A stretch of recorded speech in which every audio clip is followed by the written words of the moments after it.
كتائب القسام الشهداء الثلاثة، مؤكدة أن هذه الإجراءات لن تثني مقاومين.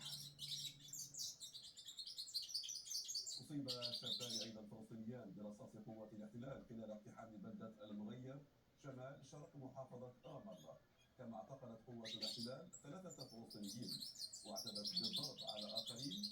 وكانت قوة إسرائيلية اقتحمت البلدة من مدخلها الشرقي ودهمت عددا من المنازل، كما اعتدى عناصرها أسطح عدد من المباني.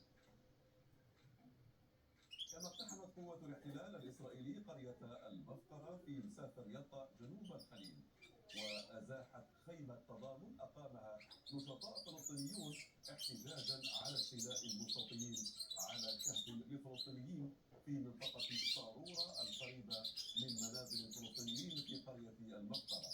وأعلن جيش الاحتلال المنطقة منطقة عسكرية مغلقة ومنع النشطاء والسكان من البقاء فيها، كما هدد باتخاذ إجراءات عقابية ضد من يعودون إلى المكان.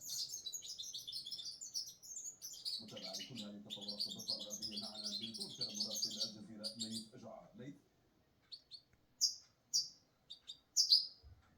نعم بالطبع عبد القادر، حتى هذه اللحظة بما يخص تحديدا وبداية الشهداء الثلاثة الذين اغتالتهم قوات الاحتلال في منطقة كفر قود إلى الشمال الغربي من مدينة جنين شمال الضفة الغربية، لا يزال الأمر غير واضح حتى هذه اللحظة. لا يوجد أسماء واضحة للشهداء الثلاثة، لا سيما وأن الجيش الإسرائيلي قد أعاد وسحب الأسماء التي كان قد أعلن عنها وأبلغ بها الهيئة العامة للشؤون المدنية عصر هذا اليوم، ليتم في ساعات المساء سحب هذه الأسماء وعدم إظهار أي أسماء جديدة حول مصير الشهداء الثلاثة الذين تم احتجاز جثامهم. يأتي ذلك في أعقاب عمليات الاحتلال المتواصلة في مناطق الضفة الغربية، والتي كان آخرها في قرية المغير إلى الشمال الشرقي من مدينة رام الله، حيث أصيب فلسطينيين 2 برصاص الاحتلال، فيما اعتقل الاحتلال 3 فلسطينيين خلال حملة مداهمة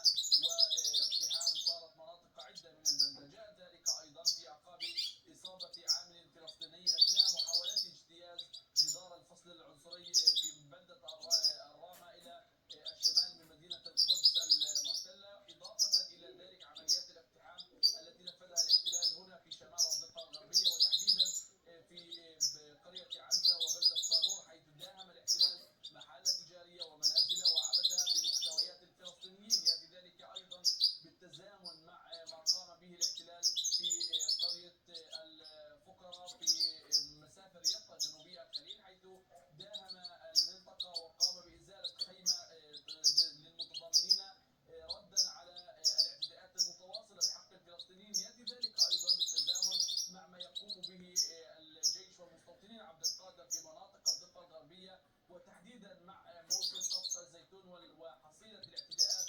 المتواصلة التي ينفذها الاحتلال والمستوطنين بحق الفلسطينيين أثناء موسم قطف ثمار الزيتون، إضافة إلى عمليات الاعتقال التي طالت منذ 7 من أكتوبر من العام 2023، ما يزيد على 18,000 فلسطيني من مناطق متعددة من الضفة الغربية. هذه الاعتداءات وهذه الانتهاكات إنما تأتي في سياق كما يقول الفلسطينيون السعي المتواصل لبسط السيادة الإسرائيلية بشكل واضح وميدانيا على الأرض في مناطق الضفة الغربية. ليث جعار من تركيا، شكرا جزيلا لك. قال الرئيس اللبناني جوزيف عون إنه يجب تفعيل عمل لجنة مراقبة وقف الأعمال العدائية بين لبنان وإسرائيل لوقف